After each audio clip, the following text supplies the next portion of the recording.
Hey guys, welcome back to another Scrolls introduction episode. My name is Sunny D, and we're here now in this video to discuss particularly the deck I'm going to be used and you'll be seeing. And of course, I'll probably make several changes to the deck as I attain more cards. And when I attain more cards, that's probably when I get more gold. So yeah, so we're gonna go ahead into the deck builder. And the last introduction, we were talking about trading and ways of obtaining currency in game. So what I want to do now is show you my current deck. Now I'm also going to show you the interface of the deck building portion. Now we're going to go ahead and load, or rather it's already been loaded, my current deck that I'm using. So with that, I'm just going to redo it. Yep, that's being changed, and I'm going to go to growth. Great. Now I'm going to unhighlight the order and then the energy, because those are the two resources that I do not play. However, you can make a mixed deck. It's just that right now I'm not running one. I am actually only running pure growth. Now what I want to do was show you exactly what's in my deck and how to even create one. So first, let me just go ahead and clear the table. How you create one is just simply you do your best to filter. The filter in the beginning there wasn't variety to do much. You just had to scroll, but I'm glad they added the ABCs that you see in the bottom right corner. Yeah, those are really good, and those are only used when there are cards on the table. So I'm going to show you real fast that all you need to do is simply drag the scroll down. Simply, grab the scroll down in order to apply this card to the table, and then sort them however mean necessary. I don't know how they're sorted. I'm pretty sure ABC is alphabetical order, and get that. But when I click 1, 2, 3, it did a pretty bad job at rearranging numbers from cost level. So it's fine. Now, what I forgot to mention in the last video was how to determine a card rarity, and it's really subtle.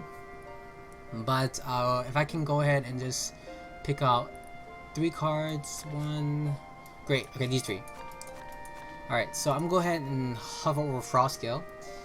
Okay, so how you determine the rarity of these cards is that you have to look at the folds on the top left or the top right of the scrolls. Now the folds will determine the whether or not the card is a common, uncommon, or rare. Those are the only 3 tiers of rarity. So with the Frost Scale, this is a common because the top left and the top right folds are blank. With the Brother of the Wolf, the top left fold and the top right fold has a 1-line mark. And with the 3rd scroll, it's completely covered on the top left and top right fold. So that's how you can determine the cards are common, uncommon, and rare. Now great, now that since I got that out of the way, we're gonna go ahead and to the cards that are in my deck. So we're gonna go ahead and load 1.4. And I'm actually going to make changes, and I forgot which card I'm going to take out. Did I forget? I think I forgot which cards I want to take out. Oh no, I didn't. Oh, here we go. Great. So we're going to go ahead towards Dramatic Power, which is the cards that we obtained from the last video, thanks to our, I think his name was Caspin. Well, thanks to him. We're going to go ahead and drag these cards, the Dramatic Power, into here, because I actually prefer that buff over the buff of Beer Paul. I think I prefer it. I think I do. So we're gonna go ahead and drag that back out, and we're just gonna resort so it just looks nicer. Yeah. So the reason why I said that the number value order is a bit bugged is because the God's hand is 8, and it's in the 1. It's in the 2 section. That's awkward. Yeah, that's kind of awkward. So that's why it's a little bug. It's fine. Still beta. Okay, so the cards I have in my deck, starting from, should I do alphabetical? I wanted to do it by creatures and stuff like that, but I guess that's not gonna happen. Let's just do alphabetical. Alright, so with Dramatic Power, it is a enchantment, or you can kind of treat it like a buff. It gives the creature +1 attack, 3 health, and however, it makes them stationary, so it decreases move by 1. And the next card is the Elin Vital. I actually may consider taking this card out eventually, but for now it will be in my deck because it's actually pretty wonderful. And what it does is it enchants a unit, and that unit heals 1 each round. And remember, the effects of these type of cards affect or rather, they happen in the beginning of round. So when the unit gets healed, it will be healed at the beginning of my turn. The next card is Eye of Eagle, a pretty great card, and the reason why is because it basically gives you the next creature that would be in your deck. Take the next creature scroll from your library and add it to your hand. I guess decks are called libraries in the game. Did not realize that. The next card is the Illthorn Seed. When enchanted, unit is destroyed and summon an Illthorn creature in its place. So if I can just digress a little bit, this is the Illthorn. It's a structure wall and it has this effect of spiky. You saw it in the introduction to the Scrolls video. Now with the Ragged Wolf, it's a 1/2/2 1 costing monster that has haste, and I love this card so much. It's great, so good, love it. The next card is Vader of the Wild. I may be pronouncing that wrong, but I'm pretty sure it's Vader, and I think that's awesome. So what Vader does is when Vader of the Wild comes into play, increase your growth resource by 1, but when Vader of the Wild leaves play, decrease your growth by 1. So the reason why this is good, it's basically a free +1 to your growth resource at the bottom left corner in the matchmaking, and that's good. That's so great to be ahead of your opponent, because if you're able to summon a 5 before he gets to summon his 4, that's even better. But of course when he dies, it goes away, so you have to do your best to keep him alive as much as possible. Next card is the Ritual. Some of these pronunciations are gonna be horrible, guys, so just bear with me. But the Vitriol. Okay, I'm just gonna stop. Aura. The enchantment is when the unit gets attacked in melee combat, attackers become poisoned for 3 rounds. This is a card I am definitely considering to get rid of, but I just haven't found anything that's worth getting rid of just yet. I guess, I don't know. There are times where, because there are high costing cards that I have on the field, that I should replace with it because I think they're better and stronger. But because when they appear in my hand in game, I don't think that sometimes, and I want them to like keep them there because I may use it. So with the 1 being there, because since I kind of lean towards this card to be kind of useless, I usually most often use it to increase my resource. So it's weird. Next card that we're gonna use, or rather talk about, is the enchantment champion ring, which is basically gives +2 to your creature, and that's it. The next card is Crimson Bolt, which has a similar effect, except that it's a spell, which basically means it's a 1-turn buff unless stated otherwise. And what it does is all units you control gains +2 attack. Yay. Frost Gale. I think at first I didn't like this card because of course it hurts me, but as I played more and more games, I realized that it's really easy for a opponent to mob up, especially at endgame when they have resources that are like 10 or 11 resources, which allows them to summon 2 or 3 times per turn. That hurts my feelings so much. And what this card do is it deals 1 damage to all units. And since you have the control of this, you can make sure that when you use this card, you don't end up killing your units. You just gotta do the math. The next on the list is Illthorn, which I explained earlier. It is a structure, which means it cannot move, and it has a 0 nada 3 nada 0 NA 3, and it has the effect of spiky 1. All structures will have.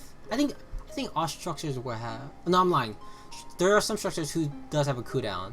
Yeah, it's just that this does not attack in return. That's why. All right, so we are next going to probably the main core damage of this deck is the Kinfolk Brave, or rather, just short for Brave. He's a 2/1/2, and the reason why he's great is because the fact that he's a 1 cooldown. Big fan of speed. I've played many online card games, and especially card games that rely on speed cooldowns, and it just works for me when I play rushers, or rather nothing more than two speeds. Yeah, so we can go ahead to the next card, which is God's Hand. It's probably one of the better spells, and it's rare. That's why I love it. But it's the only 8 costing card in my deck, and that's why I have to go 8 sometimes. But it's fine, it's fine. What this card do is that all your units gain +2 attack until end of turn, and then have their cooldown decreases by 2. So basically, if you play this card correctly, all the monsters you have in the field will be ready to attack, as well have an increase of attack of 2. So that's why it's really powerful. That this game can almost be, or rather, this scroll can be almost a game changer. If not, it will end the game. We're gonna go ahead towards the next card, which is Ranger's Bane. It's an enchantment, and what it does is that a creature that is enchanted will be poisoned for 3 rounds, so a total of 3 damage. The next card is Sister of the Fox. Very good card, similar to Eye of Eagle, and I love it because it's a 2 costing 1/2/1, and its effect is when she is summoned, I get to draw 1 scroll, which is a great effect. Love that very much. The next card is Vitality Wall.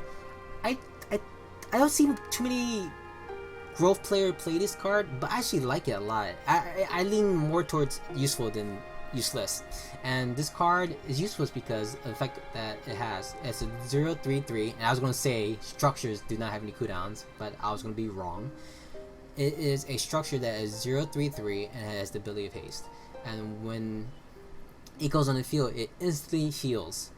Now the effect of this well is a bit awkward because I at first thought that when its cooldown reaches a 0, it will heal me at the end of the turn, or when it gets to its turn to attack, rather, quote unquote attack. But it actually heals you immediately. As soon as it hits 0, it heals you immediately. So that's what caught me off guard. So that's something I got used to, and eventually it helped me out a lot too. So basically, I'll summon it only when my character is hurt, and I heal 1 immediately, and I love that so much. One of the other structures I love is this card right here, the Ancestral Totem, and it's so good because of the fact that when it is out in the field, creatures you control get +1 attack, and that's just already powerful. That's just too good. My Ragged Wolves become 2/2/2s, and my Kinfolk becomes 3/1/2s. Such a powerful card. And people actually take their time to go after this card, and I actually rely on that. I rely on them going after this. If it dies, it dies. It's fine. It's just an added buff. But since a lot of people attempt to go after this, I usually cast them off guard. So, and I love it a lot. We're gonna next go to one of I will probably say my second favorite card in this deck. Yeah, it will probably be the second favorite card in terms of damage. Brother the Wolf. His effect is amazing. He's a creature with a 3/2/4, and his ability is that when his cooldown reaches 0, you have the option to summon a Ragged Wolf instead of attacking. So when you summon your Ragged Wolf, the cooldown will go back to 2. And a Ragged Wolf is the 1/2/2 wolf from before.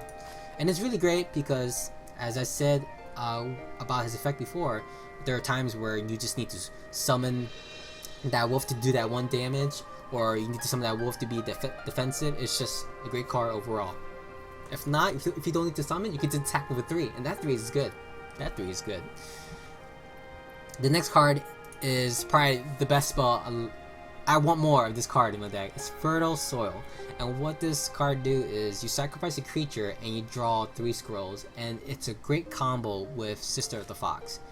It's a great combo, Sister Fox. You summon her, you draw a scroll, then you Fertile Soil it, you draw 3 scrolls afterwards, so in that turn you drew 4 scrolls. And that's not including the option to sacrifice a scroll to get 2 more. So in 1 turn, if you do this combo, it gives you 5 scrolls. And wow, that's a loud ass truck. Okay, we're gonna go to the next card, which is the Magi Wolves. It's a 4 costing card. Has the traits of 2/2/3, and its effect is when Magi Wolf deals damage, it is healed by 1. When this creature is summoned, all wolves cooldown is decreased by 1, and that's pretty powerful. That's pretty powerful because most of the wolves are actually, all the wolves in this deck is 2 cooldown. So when it comes to my turn, all I need to do is play this card and it will immediately attack. So that's amazing. That's awesome. Now, the next card I have is the Great Wolf. It's a 5 costing creature that's rare, and its straight is 3/2/5. It has the ability called Relentless. Now, I didn't talk about all of the abilities. I think this is the last one though, but I'm sure they'll create much more creative ones. But Relentless is basically trample through that lane. So trample is the ability that is used in Magic Gathering, and what that means is that the remaining damage that is left on this card that was not used on the monster will be extended to the next monster. So with the ability of 325, if Great Wolf attack a monster that has 2 health, it will destroy that monster with 2 health, and it will have 1 remaining damage for wherever is left in the lane. So that's what Relentless is. It's like Trample, and it's an amazing card. Such an amazing card. And its effect is Great Wolf gets +1 attack for every other wolf you control. And guess what, guys? We have like so many wolves in this deck. Not to mention that Brother the Wolf can summon other wolves. Good stuff, good stuff. Good stuff. The next card is a uncommon card, costing 5, Kinfolk Veteran. It has the traits of 3/2/4 and has the ability Haste. And there are times where this card is just amazing because the haste is so necessary to destroy that monster that has 3 health that could not have died any sooner, and Veteran is just there to solve your issues, and he's a great card overall. And the last card is Rallying. It's a 5 costing spell card that decreases all of the all your creatures cooldown by 2. So it's a good card that basically allows for an all-in. It's very similar to God's Hand, except that God's Hand gives +2 attack and costs 3 more. So overall, this is the deck I'll be playing. If I do make changes, hopefully I remember that I made these changes and I will mention it before playing a match. But this is the deck that you will see me play constantly, and yeah. This is it. Alright guys, so this should be all that I want to discuss about Scrolls before I actually play Scrolls. So in the next video, you should see me playing against a person. Alright guys, until next time.